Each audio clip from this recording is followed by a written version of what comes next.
that we have 2 pairs of ribs that are just floating around inside of us and that we can actually use them to help us breathe? If you are new to this channel, then welcome. I am the Techie flautist and I put out a new video every Monday, and today is part 3 in our breathing series. Part 1 explored how the flute uses just as much air as the tuba. In part 2, we learned all about our diaphragm and abdomen and how we can use these areas to draw in a larger amount of air. And today we are going to learn all about our intercostal muscles and ribs and how these affect our breathing. I don't think I have an intercostal breath or a diaphragm. And that was my trusty assistant, Alex. So when it comes to trying to get the biggest breath possible, we need to understand a little bit about our ribs. Each human has 12 pairs of ribs and they are all attached to our spine that runs down our back.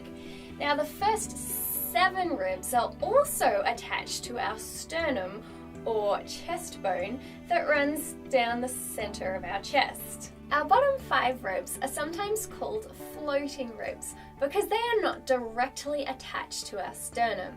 They are, however, held in place by intercostal cartilage and muscles. Our bottom 2 ribs are also called false ribs because they are not attached to any of these intercostal cartilage or muscles, and they're just sort of floating around down the bottom of our rib cage, apparently. All these images have been taken from the healthline.com website. I've put a link down in the description, and the website actually includes an interactive 3D model of our ribs, lungs and heart. So if it's something you're interested in, I would highly recommend checking them out.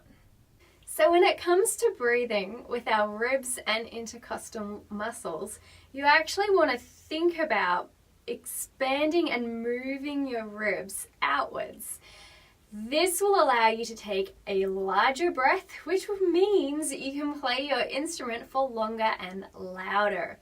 Now, the mechanics of doing this mean that your front, where your ribs are, comes out. Your sides also expand out, and believe it or not, your back comes out just a little bit as well.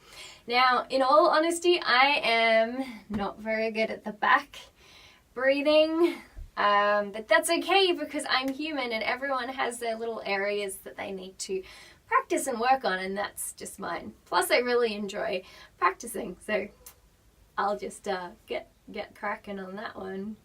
To practice this, you want to grab your hands and place them on your ribs and just see if you can locate the bottom of your rib cage. Then you want to stand in front of a mirror. Of course, we always practice in front of a mirror as a flute player. And then you want to see if you can practice using your rib cage to move your hands. And you'll find that naturally, as you expand your rib cage, you're actually forced to draw more air in. So, I have no idea if that comes up on the camera or not, but you kind of get the idea. When I was first learning how to do this, I actually had a lot of trouble. So what my very passionate and dedicated flute lecturer used to do, with my permission, was he'd actually place his hands on the bottom of my rib cage and refuse to move them until I moved my ribs and pushed against his hands. Now, this was particularly effective because I absolutely hate people touching me. I don't know why, I've always been like this, it's just one of my things. So it was a really good incentive for me to actually move my ribs. So grab a friend, grab one of your parents, this is my lovely mum, and get them to place their hands on your lower rib cage and see if you can move them. Once you can do it with someone else's hands on your ribs, start practicing it just with your own hands.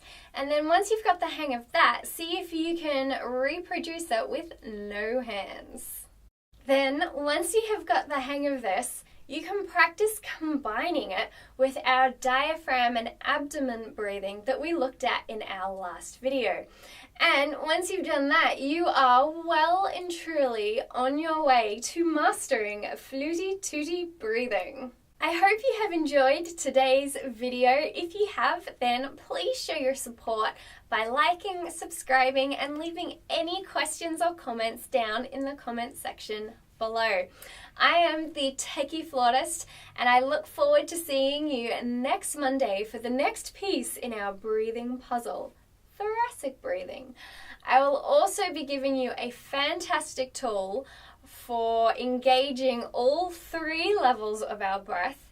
So, in the meantime, happy practicing! So long, farewell, auf Wiedersehen, adieu.